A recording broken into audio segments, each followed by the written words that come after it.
तो बच्चों आज हम लोग डिस्कस करेंगे क्लास 9th के ग्रेविटेशन के इंपॉर्टेंट नोट्स, और इस नोट्स में आपको मेनली एसआई यूनिट्स मिलेंगी, फॉर्मूले मिलेंगे और कुछ आपको इंपॉर्टेंट लॉज मिलेंगे। तो सबसे पहला जो लॉ है, सबसे इंपॉर्टेंट लॉ जो है इस चैप्टर का, that is called universal law of gravitation. अब यूनिवर्सल लॉ ऑफ ग्रेविटेशन क्या है? तो ये कहता है कि जो फोर्स होता है दो बॉडीज़ के बीच में, जैसे मास m1 है और मास m2 है, दो बॉडीज़ के बीच में जो फोर्स लगता है, ठीक है, वो हमेशा क्या होता है, डायरेक्टली प्रोपोर्शनल होता है प्रोडक्ट ऑफ देयर मासेस की। Means force is directly proportional to m1 into m2, इसके डायरेक्टली प्रोपोर्शनल होता है, और इन्वर्सली प्रोपोर्शनल होता है किसके? Square of distance between them. तो मतलब d स्क्वायर के इन्वर्सली प्रोपोर्शनल होता है। d यहाँ पे क्या है? तो d है सेंटर डिस्टेंस, दोनों बॉडीज़ के बीच की सेंटर डिस्टेंस कहलाती है d। तो यहाँ से हम लोग को फॉर्मूला क्या मिल जाता है? फॉर्मूला मिल जाता है F is equal to capital G, याद रखिएगा कैपिटल G है m1 into m2 upon D square. यहाँ पर m1 क्या है? मास ऑफ फर्स्ट बॉडी है, किलोग्राम में आप लेंगे। m2 क्या है? मास ऑफ सेकेंड बॉडी है, इसको भी आप किलोग्राम में लेंगे। और d क्या है? Distance between the two bodies है। तो ये जो आपका फॉर्मूला मिल गया, ये ग्रेविटेशनल फोर्स का फॉर्मूला है, इसको आप f स्मॉल g से रिप्रेजेंट कर सकते हैं, ठीक है। अच्छा, बात आती है कैपिटल G की वैल्यू क्या होती है? तो कैपिटल G की वैल्यू याद रखिएगा 6.67 इंटू 10⁻11 न्यूटन मीटर स्क्वायर पर kg स्क्वायर। ये जो यूनिट है ये सबसे ज़्यादा इंपॉर्टेंट है, अक्सर पूछी जाती है, what is the SI unit of capital G। तो कैपिटल G की आप लोग को एसआई यूनिट हमेशा याद रखनी है। कैपिटल G की एसआई यूनिट क्या होती है? न्यूटन मीटर स्क्वायर पर kg स्क्वायर होती है, ठीक है। अच्छा, डिराइव करने कहा जाए कि कैपिटल G की एसआई यूनिट डिराइव करिए, तो देखिए बहुत आसान है। क्या करना है? डी स्क्वायर को आप ऊपर भेज देंगे, f इंटू डी स्क्वायर हो जाएगा अपॉन m1 इंटू m2 हो जाएगा। तो देखिए फॉर्मूला क्या मिल जाएगा कैपिटल G का? f into D square upon m1 into m2। तो आप देख सकते हैं फोर्स की यूनिट होती है न्यूटन, डिस्टेंस की होती है मीटर स्क्वायर, और यहाँ पे मास इंटू मास किलोग्राम, तो किलोग्राम स्क्वायर। तो इस तरीके से ये यूनिट आपकी बन जाएगी। नेक्स्ट पे आते हैं। नेक्स्ट देखिए एक और बहुत इंपॉर्टेंट टर्म है, एक बहुत इंपॉर्टेंट लॉ है which is called inverse square law. अब देखिए इन्वर्स स्क्वायर लॉ को देखा जाए तो ये क्या कहता है? सिंपल सी बात कहता है कि जो फोर्स है, ग्रेविटेशनल फोर्स जो है दो बॉडीज़ के बीच में जो एक्ट करता है, this is inversely proportional to square of distance between them. आप देख सकते हैं जो डिस्टेंस है, इन्वर्सली प्रोपोर्शनल का मतलब क्या होता है कि जब डिस्टेंस बढ़ाई जाएगी, दोनों बॉडीज़ के बीच में डिस्टेंस को हम लोग बढ़ाएंगे तो क्या होता है? फोर्स कम हो जाएगा, ठीक है। एक चीज़ के बढ़ने से जो दूसरी चीज़ कम हो जाए तो उसको कहते हैं इन्वर्स रिलेशन। तो यहाँ पर क्या हो रहा है? डिस्टेंस के बढ़ाने से जो ग्रेविटेशनल फोर्स हो रहा है वो कम हो रहा है दो बॉडीज़ के बीच में, ठीक है। अब देखिए अगली बात जो यहाँ पर हम लोग करेंगे वो किसकी करेंगे? फ्री फॉल की बात करेंगे कि ये फ्री फॉल क्या होता है। तो फ्री फॉल देखिए एक तरीके का, ये कह सकते हैं आप लोग, एक तरीके का मोशन है। It is a type of motion in which body is under the action of gravity alone. किसके एक्शन में होती है? सिर्फ एक फोर्स उस बॉडी पे लग रहा होता है, वो कौन सा फोर्स होता है? दैट इज ग्रेविटेशनल फोर्स, ठीक है। तो अगर बॉडी पे सिर्फ ग्रेविटेशनल फोर्स लग रहा होगा और बॉडी नीचे गिर रही होगी तो उसको क्या कहा जाएगा? फ्री फॉल कहा जाएगा। फ्री फॉल के केस में आपको सबसे इंपॉर्टेंट बात क्या याद रखनी है? वो ये याद रखनी है कि जो एक्सेलरेशन होता है फ्री फॉल के टाइम पे, वो स्मॉल g के बराबर होता है, और वो होता कितना है? 9.8 मीटर पर सेकेंड स्क्वायर होता है। तो फ्री फॉल के टाइम पे याद रखिएगा एक्सेलरेशन जो होता है that is equal to acceleration due to gravity, and its value is 9.8 metre per second square. एक बात आपको ये भी याद रखनी है कि जैसे बॉडी को मान लीजिए ऊपर फेंका जाता है तो क्या होता है? जो बॉडी का एक्सेलरेशन होता है वो निगेटिव में होता है, ठीक है, क्योंकि बॉडी ऊपर जा रही है, एक्सेलरेशन नीचे की ओर एक्ट कर रहा है, दोनों अपोजिट हो जाते हैं, तो एक्सेलरेशन रखते हैं हम लोग निगेटिव में। जब बॉडी नीचे आएगी, जब बॉडी देखिए नीचे गिर रही है, बॉडी का मोशन जब डाउनवर्ड डायरेक्शन में होता है तो क्या होता है? एक्सेलरेशन पॉजिटिव में होता है। तो इसीलिए फ्री फॉल के केस में एक्सेलरेशन पॉजिटिव में था, और कितना पॉजिटिव में था? 9.8 मीटर पर सेकेंड स्क्वायर था फ्री फॉल के केस में, ठीक है। अब देखिए इसी एक्सेलरेशन से जब हम लोग देखते हैं बॉडी का मोशन, ठीक है, मोशन बॉडी का दो तरीके का हो सकता है, या तो अपवर्ड मोशन होगा या तो डाउनवर्ड मोशन होगा, ठीक है। तो जब यहाँ पर सबसे पहले देखिए केस दिया गया डाउनवर्ड मोशन, जब डाउनवर्ड मोशन होगा तो क्या होगा? तो डाउनवर्ड मोशन में आपको ये पता चल गया है जो एक्सेलरेशन है this is equal two plus g, ठीक है। तो इसीलिए जो आपकी इक्वेशंस थी, 3 इक्वेशंस ऑफ मोशन आप लोग ने पढ़ी होगी फर्स्ट चैप्टर में, मोशन चैप्टर में। पहली इक्वेशन थी v is equal to u plus a t, दूसरी थी s is equal to u t plus half a t square, और तीसरी थी v square is equal to u square plus 2as। यहाँ पे थोड़ी सी देखिए आप इक्वेशन बदली हुई देखेंगे। क्या इक्वेशन बन गई? क्या हो जाता है? a की जगह देखिए क्या बन जाएगा? प्लस g हो गया, ठीक है। तो v is equal to u plus a t की जगह v is equal to u plus g t हो गया। अभी तक जो s था, s मतलब डिस्प्लेसमेंट था, और h क्या होता है इस चीज़ को आपको बता दें। जैसे मान लीजिए ये सरफेस है अर्थ का, ठीक है, ये मास है बॉडी का, ठीक है। तो ये जो हाइट होती है, ठीक है, ये जो हाइट होती है दिस इज़ कॉल्ड h। इसको आप कैपिटल H से लिखें या स्मॉल h से लिखें, कोई दिक्कत नहीं है। तो h क्या होता है, h इज़ दी हाइट, ठीक है, is equal to ut plus half gt square, ठीक है। तो आप सिंपल समझ सकते हैं कि जो s था that is been replaced by small h। इसी तरीके से जो थर्ड इक्वेशन ऑफ मोशन बन जाएगी वो हो जाएगी v square is equal to u square plus 2gh। यहाँ पर v क्या है, फाइनल वेलोसिटी है, ठीक है। जैसे मान लीजिए बॉडी ऊपर से नीचे आ रही है, तो जिस पॉइंट पे आएगी, जिस पॉइंट तक वो आ रही है, उस पॉइंट पे जो बॉडी की वेलोसिटी होती है दैट इज़ फाइनल वेलोसिटी। और हाईएस्ट पॉइंट पे, मतलब जो जहाँ से छोड़ी गई बॉडी, उस पे वेलोसिटी क्या हो जाती है, तो इनिशियल वेलोसिटी इसकी हो जाएगी 0। तो जहाँ से बॉडी छोड़ी जाती है, जब ऊपर से नीचे गिर रही होती है, तो वहाँ पर वेलोसिटी क्या होती है, 0 होती है। तो याद रखिएगा, जब बॉडी ऊपर से नीचे गिरती है तो उस केस में इनिशियल वेलोसिटी 0 आप लेंगे, ठीक है। अब यहाँ पर देखिए क्या कहा गया, बॉडी ऊपर फेंकी गई है। तो जब बॉडी ऊपर फेंकी जाएगी तो कुछ ना, जैसे मान लीजिए ग्राउंड है, ग्राउंड से ऊपर की ओर फेंकी गई, तो क्या होगा, बॉडी कुछ टाइम बाद इस पॉइंट पे पहुंच जाएगी, तो इसकी हाइट क्या हो गई, कैपिटल H हो गई। और बॉडी जब फेंकी गई होगी तो इसके पास कुछ ना कुछ इनिशियल वेलोसिटी होगी, तभी तो ये ऊपर जाएगी। लेकिन हाईएस्ट पॉइंट पे याद रखिएगा फाइनल वेलोसिटी इसकी क्या होती है, 0 होती है। बॉडी की हाईएस्ट पॉइंट पे फाइनल वेलोसिटी क्या होती है, हमेशा 0 होती है। अब क्यों 0 होती है, क्योंकि बॉडी कुछ समय के लिए जाके रुक जाती है, इसलिए वेलोसिटी वहाँ पर 0 मानी आती है। अब यहाँ पर देखिए इक्वेशंस बदल जाएंगी, क्यों, क्योंकि जब बॉडी ऊपर जाती है तो हमको पता है जो एक्सेलरेशन होता है वो -g के बराबर होता है। इसीलिए जो पहली इक्वेशन बनी, देखिए यहाँ पर +g था, +gt था, यहाँ पर इक्वेशन क्या बन गई, अपवर्ड मोशन के केस में -gt हो गई। यहाँ पे आप देख सकते हैं ut plus half gt square था, तो यहाँ पर क्या हो गया, माइनस हाफ gt स्क्वायर हो गया। ये आप समझ सकते हैं ये हाइट कौन सी है, तो ये हाइट वो हाइट है जिस मैक्सिमम हाइट तक बॉडी जा रही है, मतलब कितनी भी हाइट तक वो जा सकती है, तो जितनी हाइट तक वो जा रही है दैट इज़ स्मॉल h, ठीक है। और u क्या है, इनिशियल वेलोसिटी है, t क्या है, कितना टाइम, जो टाइम लग रहा है बॉडी को ऊपर जाने में, that is small t। g क्या है, एक्सेलरेशन ड्यू टू ग्रेविटी है, जिसकी वैल्यू 9.8 आप रखेंगे मीटर पर सेकंड स्क्वायर में, और t फिर से टाइम है जिसकी वैल्यू आप सेकंड में रखेंगे। Third equation of motion, upward motion के केस में क्या हो जाएगी, v square is equal to u square minus 2gh हो जाएगी। तो इस तरीके से ये 3 इक्वेशंस ऑफ मोशन हैं जो आपको दोनों केसेस में याद रखनी है, डाउनवर्ड मोशन के केस में भी याद रखनी है और साथ ही साथ अपवर्ड मोशन केस में भी याद रखनी है। अब अगले आते हैं, अगला जो टॉपिक है हमारे पास वो है वेट। अब वेट क्या होता है, वेट के बारे में थोड़ा सा एक्सप्लेनेशन पहले आप समझ लीजिए कि वेट होता क्या है। तो अगर वेट देखा जाए तो वेट होता है, जैसे मान लीजिए ये अर्थ है, ठीक है, तो अर्थ जिस भी फोर्स से किसी बॉडी को अपनी तरफ अट्रैक्ट करती है, the force by which earth attracts a body towards its centre, that is called weight. मतलब वेट क्या होता है, एक तरीके का फोर्स होता है, ठीक है। तो अगर वेट की यूनिट देखी जाएगी तो क्या हो जाएगी, न्यूटन। पहले याद रखिएगा वेट की यूनिट क्या होती है, न्यूटन होती है। वेट का फॉर्मूला क्या होता है, मास इनटू ग्रेविटी, ठीक है। ये g का मतलब ग्रेविटी भी बोल सकते हैं, एक्सेलरेशन ड्यू टू ग्रेविटी भी बोल सकते हैं। अच्छा, g की 2 वैल्यूज़ आप याद रखिएगा। g की वैल्यू सेंटर ऑफ अर्थ पे अगर बोला जाए, सेंटर ऑफ अर्थ पे g की वैल्यू क्या होती है, तो सेंटर ऑफ अर्थ पे g की वैल्यू होती है 0। सेंटर ऑफ अर्थ पे g की वैल्यू क्या होती है, 0 होती है। और स्मॉल g की वैल्यू अगर सरफेस ऑफ अर्थ पे देखें, सरफेस ऑफ अर्थ पे अगर देखी जाए स्मॉल g की वैल्यू, ठीक है, तो ये कितनी होती है, ये होती है 9.8 मीटर पर सेकेंड स्क्वायर होती है, ठीक है। तो इस तरीके से अगर हम लोग वेट निकालना चाह रहे हैं कहीं भी, तो हम लोग m इंटू जी कर देंगे, हम लोग को वेट मिल जाएगा कहाँ पर, अर्थ पे।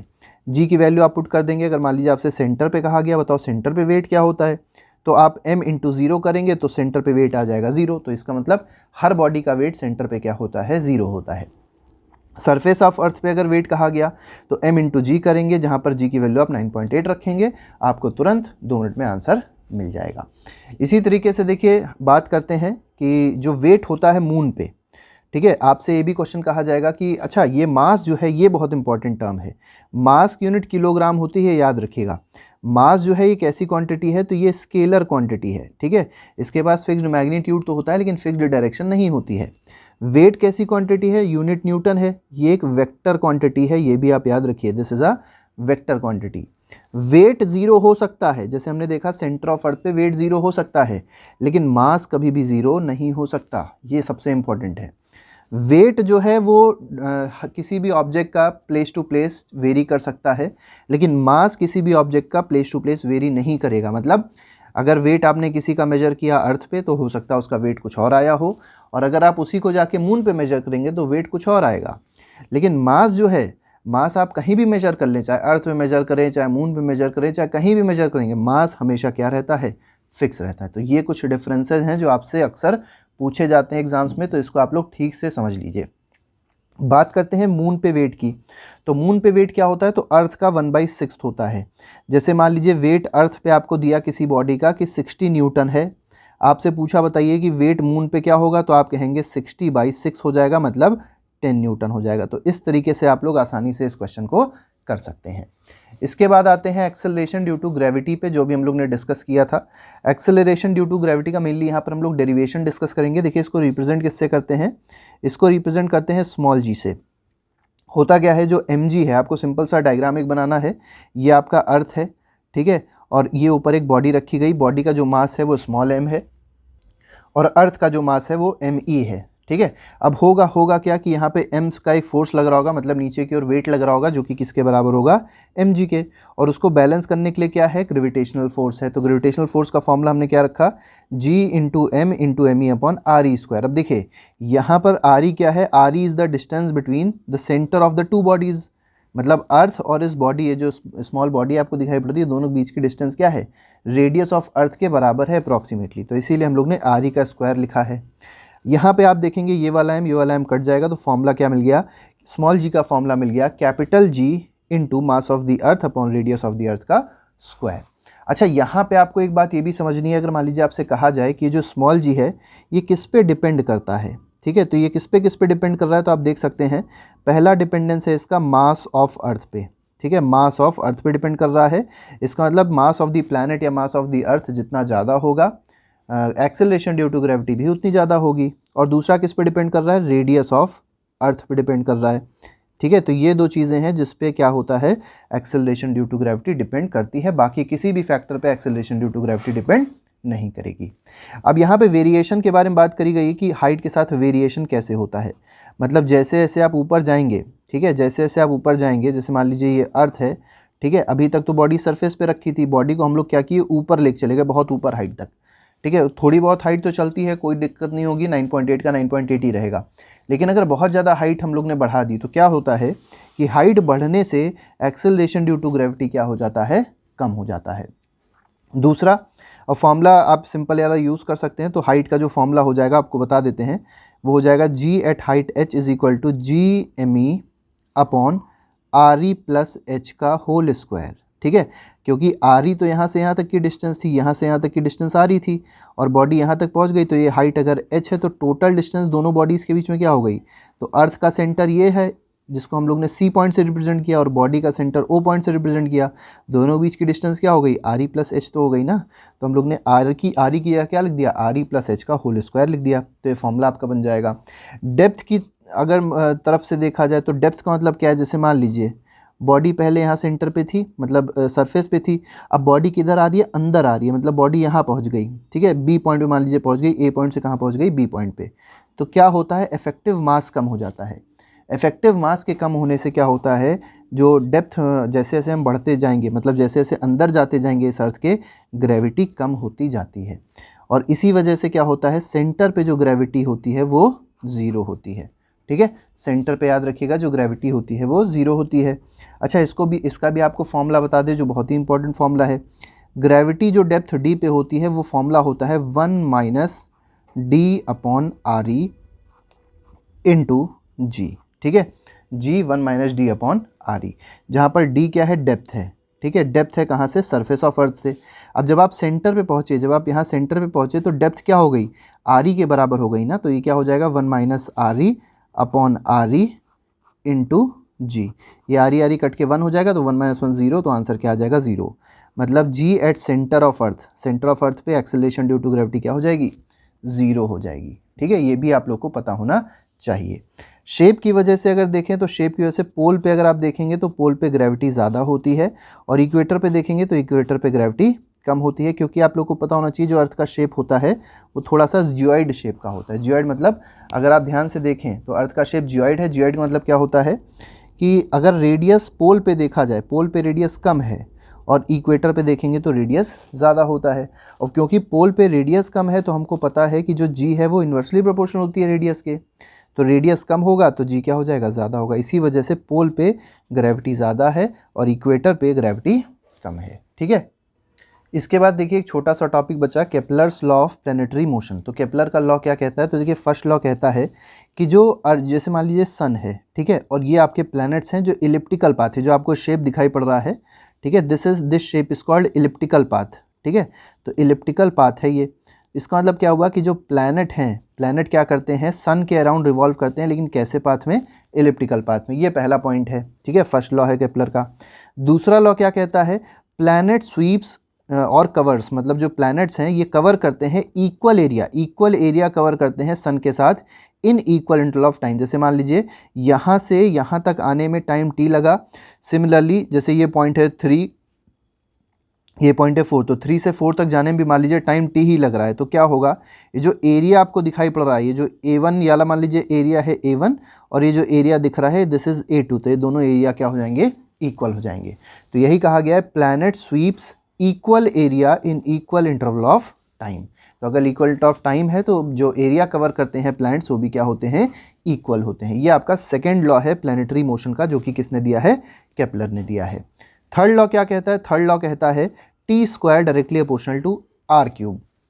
अब ये टी क्या है? टी है टाइम पीरियड। अब ये टाइम पीरियड क्या होता है? प्लैनेट को पूरा चक्कर लगाने में, इस ऑर्बिट का पूरा चक्कर लगाने में जो टाइम लगता है that is called time period. तो ये कैपिटल टी से रिप्रेजेंट कर दिया। ये आर क्या है? आर रेडियस नहीं है, ये जो आपको दिखाई पड़ रहा है, जैसे मान लीजिए आपका इलिप्टिकल पाथ है, तो ये जो मेजर एक्सिस, ये जो माइनर एक्सिस हो गई, छोटी एक्सिस है, और ये आपकी कौन सी हो गई? मेजर एक्सिस हो गई, ठीक है। तो ये जो है मेजर एक्सिस है ना, मेजर एक्सिस है। इस मेजर एक्सिस का आधा, मतलब यहाँ से लेके यहाँ तक की जो डिस्टेंस है दिस इज कॉल्ड आर, ठीक है। तो जो इलिप्टिकल पाथ था, यहाँ मान लीजिए सन है और यहाँ मान लीजिए कहीं प्लैनेट टहल रहे हैं, ठीक है। तो ये जो डिस्टेंस है यहाँ से लेके यहाँ तक की जो डिस्टेंस है, इसके क्यूब के डायरेक्टली प्रोपोर्शनल होता है कौन? टाइम का स्क्वायर। तो टाइम पीरियड का square is directly proportional to cube of semi major axis, ठीक है। तो ये आपके हो गए लॉ ऑफ प्लैनेटरी मोशन, जो 3 लॉज आप लोग को पढ़ने होते हैं। चलिए एक क्वेश्चन आपको देते हैं, जो आप लोग कमेंट बॉक्स लिख के बताइएगा कि उसका आंसर क्या होगा। तो देखिए यहाँ पे क्वेश्चन आपसे कहा गया है if the mass of 2 bodies are doubled, ठीक है। यहाँ पे 2 बॉडीज़ दी गई हैं, दोनों बॉडीज़ का मास डबल किया गया है, लेकिन डिस्टेंस क्या रखी गई है? Distance between their centres is triple. तो डिस्टेंस को ट्रिपल किया गया है दोनों बॉडीज़ के बीच की। आपको बताना है नया ग्रेविटेशनल फोर्स क्या होगा। अगर पुराना gravitational force, initial gravitational force F था, ठीक है, तो आप लोग बताइएगा फाइनल जो न्यू ग्रेविटेशनल फोर्स है दोनों बॉडीज़ के बीच में वो क्या होगा। तो इस तरीके से ये हमारा जो टॉपिक था, इसके नोट्स और इसका एक इम्पॉर्टेंट शॉर्ट वीडियो, 1 शॉट इसको आप लोग कह सकते हैं, तो ये भी हम लोग ने कवर किया।